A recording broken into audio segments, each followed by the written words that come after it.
వాస్తవానికి నిన్న ఉదయం నుంచి ముద్రగడ నివాసం వద్ద జరిగినటువంటి పరిణామాలు గమనిస్తే తన తండ్రి మృతదేహాన్ని చూడడానికి బయలుదేరినటువంటి బార్లపూడి క్రాంతిని ఎట్టి పరిస్థితుల్లోనే ఇక్కడికి అనుమతించబోమంటూ ముద్రగడ కుటుంబ సభ్యులు ఆయన బంధువులు పోలీసులకు విజ్ఞప్తి చేయడంతో మొదట ఆమెను ప్రతిపాడు వద్ద పోలీసులు అడ్డుకున్నారు. తర్వాత జరిగినటువంటి పరిణామాలతో పోలీసులే మఫ్టీలో ఉండి ఆమెను దగ్గరుండి తన తండ్రి పార్థివ దేహం వద్దకు తీసుకువచ్చారు.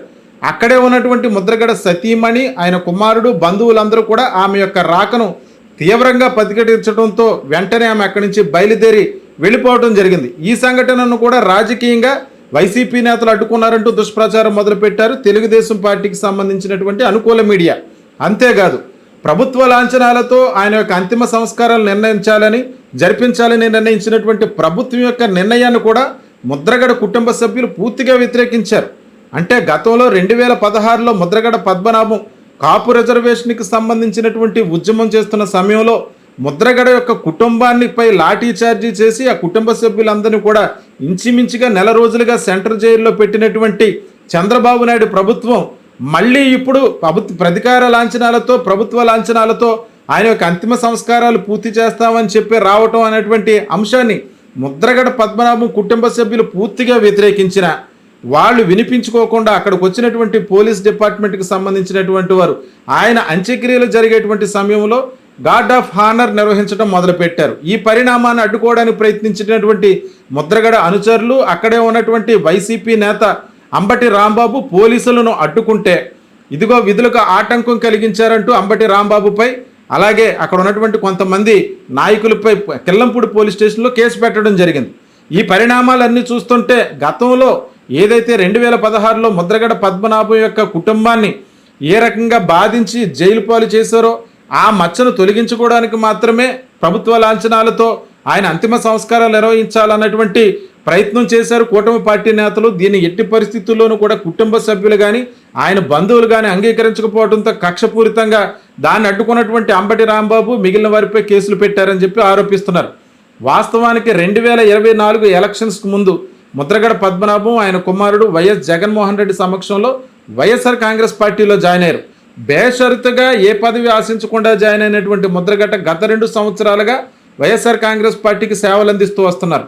ఈ క్రమంలో 2024 ఎలక్షన్కు ముందు చంద్రబాబు నాయుడుతో జతకట్టినటువంటి పవన్ కళ్యాణ్ను పిఠాపురం నియోజకవర్గంలో ఓడించి తీరుతానని, లేని పక్షంలో తన పేరు మార్చుకుంటానంటూ ప్రతిజ్ఞ చేసినటువంటి ముద్రగడ పద్మనాభం తర్వాత పవన్ కళ్యాణ్ గెలవటంతో తన పేరును ముద్రగడ పద్మనాభరెడ్డిగా గెజిట్లో మార్పు చేసుకుని ఆయన మాట నిలబెట్టుకున్నారు. రాజకీయాల్లో ఇచ్చిన మాట నిలబెట్టుకునేటువంటి వ్యక్తులు అతి తక్కువ మంది ఉంటారు. అటువంటి వారిలో ఒక నిజాయితీ, ఖచ్చితత్వం, ముక్కుసూటితనం కలిగినటువంటి వ్యక్తిగా ముద్రగడ పద్మనాభానికి పేరుంది. ఈ క్రమంలోనే ఆయన ఎవరు ఎంతమంది విమర్శించినా ఆయన పేరును మార్చుకున్నారు. తర్వాత జనసేన పార్టీకి సంబంధించినటువంటి నేతలు అలాగే కొంతమంది కాపు సామాజిక వర్గానికి చెందినటువంటి నేతలు ముద్రగడ పద్మనాభానికి చాలా వరకు వ్యతిరేకంగా మారిపోయారని చెప్పొచ్చు. ఎందుకంటే తమ సామాజిక వర్గానికి సంబంధించి పవన్ కళ్యాణ్ పోరాడుతుంటే ఆయనకి వ్యతిరేకంగా ఆయన పనిచేశారనేటువంటి ఒక భావన పెంచుకున్నటువంటి కాపు సామాజిక వర్గానికి చెందినటువంటి నేతలు మరి 2016లో ఆయన కాపు రిజర్వేషన్ కోసం చేసేటువంటి ఉద్యమంలో ఆయన్ని హింసించి నిరాహార దీక్ష చేస్తున్న ఆయన కుటుంబ సభ్యులను కూడా సెంట్రల్ జైల్లో పెట్టినటువంటి చంద్రబాబు నాయుడు యొక్క కూటమికి ఏ రకంగా మద్దతు ఇస్తారన్నటువంటి ఆలోచన మాత్రం చేయట్లేదు. ఏది ఏమైనప్పటికీ ఎప్పటికీ కూడా కాపు సామాజిక వర్గానికి చెందినటువంటి రిజర్వేషన్ల కోసం పోరాటటువంటి యోధుడు ఎవరైనా ఉన్నారంటే ముద్రగడ పద్మనాభం అన్నటువంటి విషయాన్ని అందరూ కూడా గ్రహించాల్సిందే. ఇది ఎవరు కూడా మర్చిపోరు. అయితే ఇక్కడ కీలకమైనటువంటి అంశం ఏమిటంటే ముద్రగడ పద్మనాభం గారు పేరుకి కాపు సామాజిక వర్గానికి చెందినటువంటి నేత అయినా, కాపు ఉద్యమ నేతగా పేరొందిన ఇతర సామాజిక వర్గాల యొక్క మద్దతును కూడా కూడగట్టి ఆ ఉద్యమాన్ని చేయటంలో విజయం సాధించారని చెప్పుకోవచ్చు. ముఖ్యంగా దళితుల ఆరాధ్య దైవంగా ఆరాధించబడేటువంటి ముద్రగడ పద్మనాభం తన బలగం అంతా కూడా దళిత సామాజిక వర్గానికి చెందినటువంటి సోదరులు అన్న భావనతో అంబేద్కర్ భావజాలను కూడా అందిపుచ్చుకొని కాపులు ఉన్నటువంటి ఏరియాలో కూడా కాపు సామాజిక వర్గాలు ఉన్నటువంటి ప్రాంతాల్లో కూడా అంబేద్కర్ యొక్క విగ్రహాలు నెలకొల్పాలని చెప్పి ఆ ప్రాంతంలో అనేక చోట్ల అంబేద్కర్ విగ్రహాలు ఏర్పాటు చేసినటువంటి వ్యక్తి ముద్రగడ పద్మనాభం.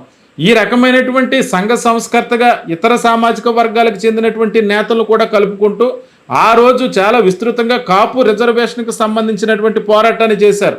తర్వాత తునిలో జరిగినటువంటి సంఘటన నేపథ్యంలో ఆయనతో పాటు చాలా మందిపై కాపు సామాజిక వర్గానికి చెందిన నేతలపై చంద్రబాబు నాయుడు ప్రభుత్వం, అప్పుడు ఉన్నటువంటి కూటమి ప్రభుత్వం కేసులు పెట్టడం జరిగింది. ఆ క్రమంలోనే మరొకసారి ఆయన ఇంటి వద్ద నిరాహార దీక్ష కూర్చుంటే ఆ క్రమంలో ఆయనపై, ఆయన కుటుంబ సభ్యులపై పోలీసులు విచక్షణ రహితంగా దాడి చేసి కుటుంబ సభ్యులందరినీ తీసుకుని వెళ్ళి సెంట్రల్ జైల్లో పెట్టినటువంటి సంఘటనను ముద్రగడ పద్మనాభం ఎప్పటికీ మర్చిపోరు. ఎట్టి పరిస్థితుల్లోని చంద్రబాబు నాయుడు యొక్క ఓటమిని చూస్తానని ఆ రోజే శపథం చేశారు. దాంట్లో భాగంగానే జనసేన పార్టీ చంద్రబాబు నాయుడుతో జతకట్టడాన్ని ఆయన పూర్తిగా వ్యతిరేకించారు. ఆ క్రమంలోనే పవన్ కళ్యాణ్ ఓడించి తీరుతానన్నారు.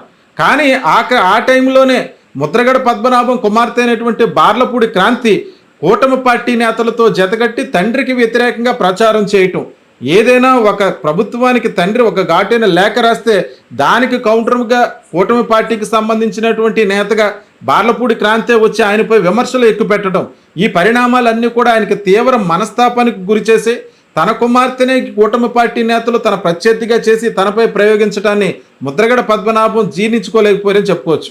తర్వాత ఏడాది క్రితం జరిగినటువంటి ఆయనకు సంబంధించినటువంటి ఒక అనారోగ్యానికి సంబంధించి కూడా అప్పుడు కూడా తీవ్ర అస్వస్థతకు గురైతే కాకినాడ మెడికవర్ హాస్పిటల్ నుంచి జగన్మోహన్ రెడ్డి సూచన మేరకు ఆయన్ని హైదరాబాద్ తరలించి చికిత్స అందించడం జరిగింది.